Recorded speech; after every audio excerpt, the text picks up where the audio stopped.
Junaid Ahmed Palak, ICT মন্ত্রী যিনি। তো তিনি নিজের শ্যালককে উপজেলা পরিষদ নির্বাচনে বিনা প্রতিদ্বন্দ্বিতায় জেতাবার জন্য তিনি তার বিরুদ্ধে যারা দাঁড়িয়েছিল তাদেরকে তার ওই যে বাসায় নিয়ে ডেকেছে, এই যে ছবিটা আপনি স্ক্রিনে দেখতে পাচ্ছেন। এদেরকে ডেকে নিয়ে বলেছে, তোমরা কেউ দাঁড়াবে না, মনোনয়ন প্রত্যাহার করো। তো সবাই তার কথা মতো মনোনয়ন প্রত্যাহার করে নিয়েছে। পরে একজন ব্যক্তি দাঁড়াতে চেয়েছিল, সে মনোনয়ন প্রত্যাহার করেনি। এরপর তাকে মাইক্রোবাসে করে তুলে নিয়ে অপহরণ করে ইচ্ছামতো তাকে বেদম প্রহার করা হয়। মানে সে এনশিওর করতে চেয়েছিল যে বিনা প্রতিদ্বন্দ্বিতায় উপজেলা পরিষদ নির্বাচনে তার শ্যালক যেন জয়ী হয়। তো এই যে শ্যালককে জেতাতে এই বিনা ভোটের একজন এমপি বা এখন যিনি প্রতিমন্ত্রী পলক, তিনি যে এই কাণ্ডটা করলেন, এইটাকে আপনি কিভাবে দেখছেন? এই পলক ওই হিজড়াটা না যে আমেরিকায় না এসে মেরিল্যান্ডের কোন এক গ্রোসারির পাশে দাঁড়াইয়া একবার বলতে চাইছে যে সে আমেরিকা ঘুরে গেছে? হ্যাঁ, তাকে নিয়ে ওই বিতর্ক একবার উঠেছিল যে সে আমেরিকায় আসে নাই, কিন্তু দাবি করছিল সে আমেরিকা। এবং ওই বাসে আসলেও আসে না। আচ্ছা, ও বাসে আসলেও আসে নাই। ওই গ্রোসারি স্টোরের ওনারের সাথে আমি পরবর্তী সময় ফোনে কনভারসেশন করছি, বলছে ভাই এটা এর আগে 2-3 বছর আগে রাইসা ছবি তুলছিল, ওই ছবিটা দিছে, এই রিসেন্টলি উনি আসে না। আচ্ছা, ওই লোকটা। এবং আরেকটা কথা হইতেছে, সে যেখানে যায় ওইখানেই সেলফি তুলে। হ্যাঁ, যেখানে যায় ওইখানে একটা সেলফি তুলে। তো এখন আপনি এই আরাফাতের উপরে হঠাৎ রাইগা গেলেন।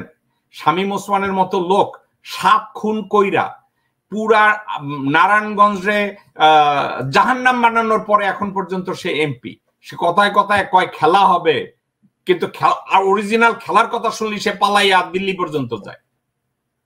এখন পলক এই কাজ যদি বউরে খুশি করার জন্য কইরা থাকে, তো আওয়ামী লীগের নেতৃত্বাধীন যত এমপি আছে এর ভিতরে এমন কোন এমপি কি আপনি পাবেন কোন জায়গায় যে সত্যিকার অর্থে নির্বাচিত হয়েছে, দেশপ্রেমের জন্য নির্বাচন করেছে বা দেশের জন্য কাজ করে? আমি আপনাকে সবসময় কথা বলি,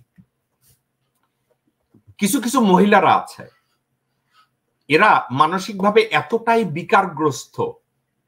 ধরেন সতীনের পোলারে অত্যাচার করতে করতে পরে সতীনের পোলা তো গড়দা পলাইয়া যায়। ঘরে থাকে কারা জানেন? নিজের পোলাপানরা। পরে দেখা যায় নিজের পোলাপানদের সাথেই সে সতীনের সৎ মায়ের আচরণ শুরু করে দেয়। এখন আওয়ামী লীগ কি শিখছে জানেন? বিএনপি নির্বাচনে আসবে না, জামাত নির্বাচনে আসবে না, তাহলে নির্বাচনে আসবে কারা? ছাত্রলীগ, যুবলীগ, কুত্তা লীগ, হারামজাদা লীগ, বেশ্যা লীগ, এরাই তো আসবে।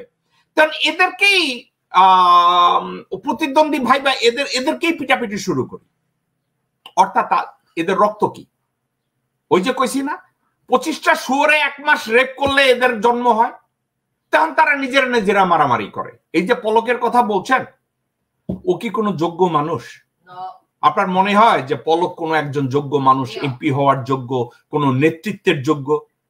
এখন সে এমপি হয়েছে, ওইখানে আবার প্রতিমন্ত্রীও হয়েছে। আপনার আশরাফুল আলম খোকনের কথা মনে আছে না, যে তার বউয়ের ব্রার মধ্যে কইরা জয়ের জন্য টাকা আনতো আমেরিকায়? আবার কোন এক টোকাই রেইসা $5,000 না $7,000 দিছে জেকব মিল্টনের উপরে ভিডিও বানানোর জন্য।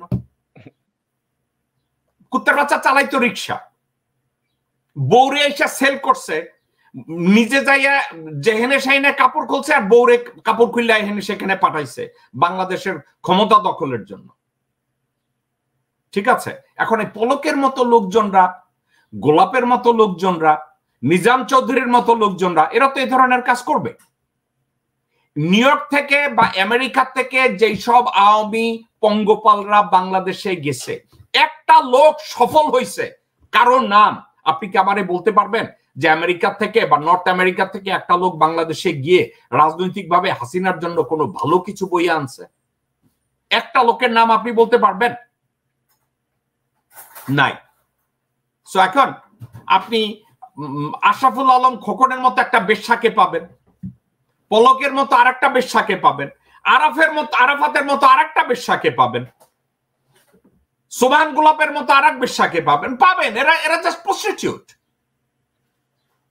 তো এরা লাইন বাইন্দা যখন আর বাইরের লোকজনরে পিটানোর কিছু থাকবে না, তখন ঘরের লোকজনরেই তারা পিটায়।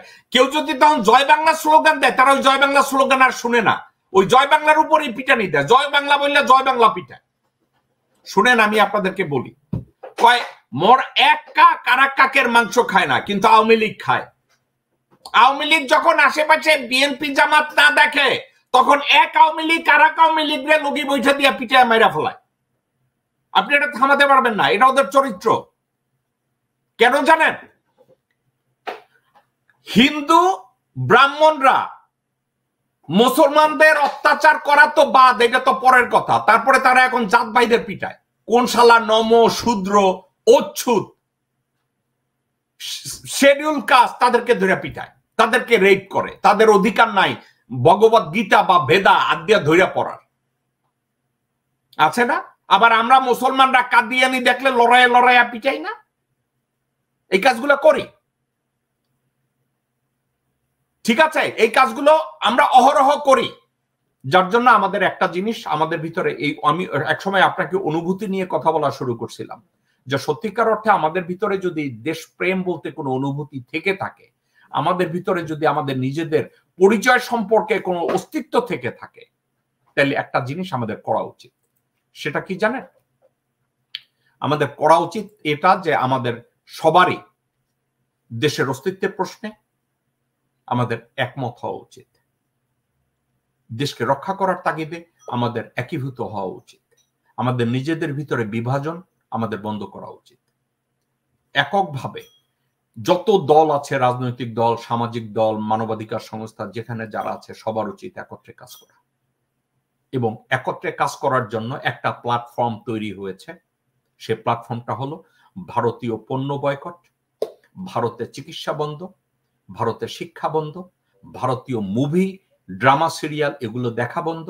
এবং এরপরে আরো একটা জিনিস আছে, ভারতীয় দালাল, আপনারা ভারতীয় পণ্য বয়কটের পাশাপাশি ভারতীয় দালালদেরকে প্রত্যাখ্যান করতে হবে।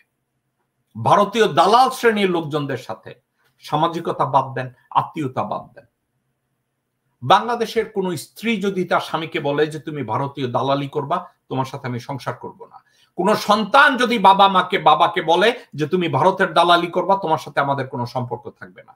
এই কাজগুলো আমাদের ভিতর থেকে যখন উজ্জীবিত হবে, ঠিক তখন আমরা পারবো বাংলাদেশকে রক্ষা করতে। নতুবা দিনকে দিন বাংলাদেশ হায়দ্রাবাদ হবে, দিনকে দিন বাংলাদেশ সিকিম হবে, দিনকে দিন বাংলাদেশ কর্ডোবায় পরিণত হবে, দিনকে দিন বাংলাদেশ প্যালেস্টাইন হবে, দিনকে দিন বাংলাদেশ কাশ্মীরের পথে যাবে, দিনকে দিন বাংলাদেশ চেচনিয়ার দিকে আগে যাবে।